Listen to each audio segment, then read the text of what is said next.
Outer Bounds seems to be such a weird obsession people have with games. Immersing yourself in a fictional world is why video games can be so great, and most of my favourite games nail this immersion, which is why I become so obsessed with them. But I feel like it's not unique to say I'm intrigued by these moments that break that immersion. Despite breaking the illusion of a perfect world, these areas often evoke a bliss feeling. At least for me, getting to these areas feels lonely, but in a comforting way. And I'm not necessarily talking about the areas that you glitch to get out of bounds, more the different techniques and environments that make up the edge of a world, and how some games are aware of these strange areas. So I wanted to jump into a couple of games that have out of bounds areas that stuck out to me for different reasons. Tears of the Kingdom feels very free with its exploration this time round. With the ability to easily create hover bikes, it seems necessary that invisible walls would have to be created. But still, I was interested in how the edge of the world felt on foot. The massive foreboding cliffs have always intrigued me, even though it's just meant to be the background. Usually open world games go with a giant ocean or an unclimbable mountain. Actually being able to see this towering cliff in its full glory oddly makes it feel much more reachable. Unfortunately, the invisible walls prevent this, which was something I only discovered from making this video. Certain areas in Tears of the Kingdom feel like the edge of the world. This snow region is on the edge of the game world and it feels so quiet. Couple it with the isolating fog of the snowy mountains and the barren plain landscape, and it feels so peaceful up here. Additionally, for all I could find, there were no secrets or any reason to be up here. It really is one of the most empty areas in this game. Overall, this game doesn't have as many empty areas as Breath of the Wild, but something that gives this game an edge on Breath of the Wild in terms of atmosphere is its skybox. This time round, there are countless jaw-dropping moments that made me stand still and just take in the view. This area here feels like such a beautiful spot. There's absolutely nothing around here. It's a little bit further down from the main area, and you get an absolutely beautiful view at the edge of the world.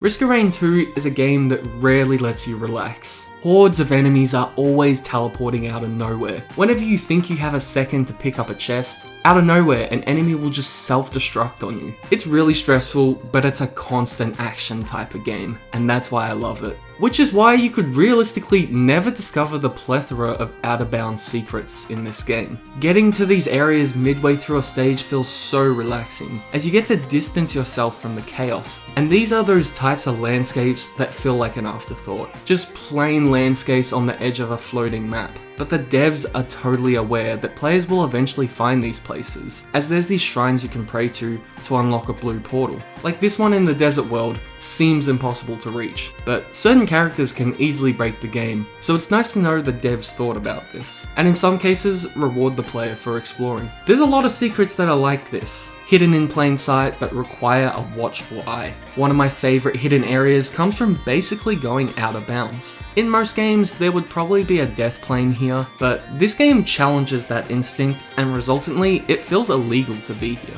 I love secrets that reward going off the beaten path, and Risk of Rain 2 is a game that knows how to reward players that explore the out of bounds.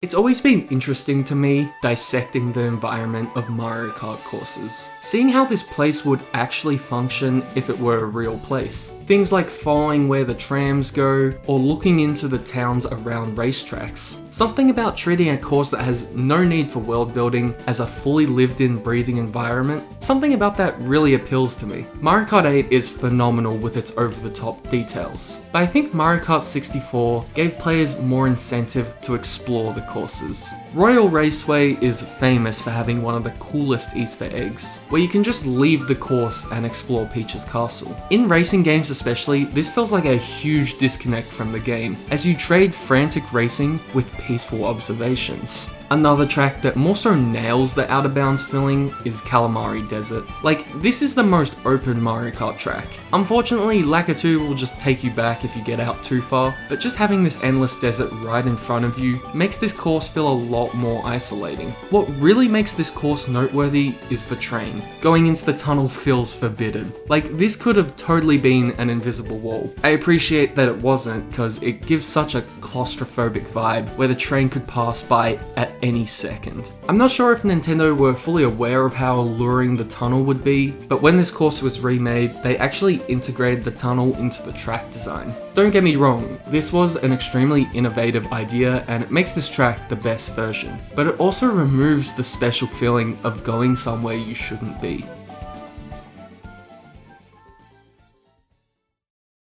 The first Spyro game will forever be my favourite. As much as the sequels added on to the formula with side modes and additional collectibles, nothing beats the simplicity of Spyro 1. When most of the game relies on the enjoyment of collecting, you better hope the levels are fantastic. By how well some of these levels stick out to me, I'd say the atmosphere built here leaves something very memorable. The nooks and crannies of Spyro is what makes this game so addicting. Being able to find something tucked away from where you assume most of the level takes place is something Spyro does a lot of, but when it's done in Stone Hills, it feels really unique. I feel like for most people, this is when they realize this game is more expansive than you'd think. The invisible barrier, whilst blocking off the true outer bounds, allows you to exist in this open area with the endless fields just in reach. Discovering this for the first time was such a magical moment, as I completely surveyed this area for any cool spots, and there is this pretty nice secluded beach tucked away, but it doesn't compare to the feeling of bliss in the open fields.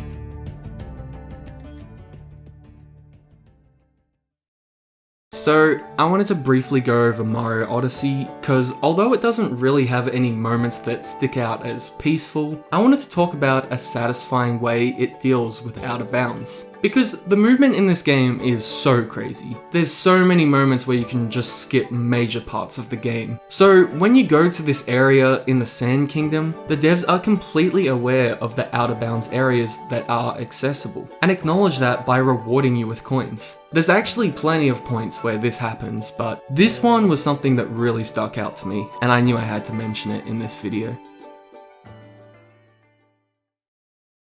Peach's Castle really is the perfect haven for practicing the game's movement. I bet we've all spent countless hours in this place just hanging around the garden. In a way, this area feels so disconnected from the rest of the game. It's really just an open, empty space. But you don't really get a good view of this area until you unlock the roof. Until you beat the game, you don't get to see the nature of this world, which is why it feels so weird getting to the roof early. This is a trick I heard about when I was a kid, and by this point I didn't even know you could access the roof. So it seemed more like a myth, but sure enough, you can make it up to the top, and it rewards you with a desolate rooftop with no Yoshi. But something about getting to this area you're not supposed to be in yet is just so rewarding. It's no wonder speedrunning has become such an interesting topic on the internet. People love to hear about all these exploits and glitches that break games. These moments are rare, but there's something inherently satisfying with breaking the intended player experience, and experiencing the game how you want to. And the roof of Peach's Castle exemplifies this feeling perfectly.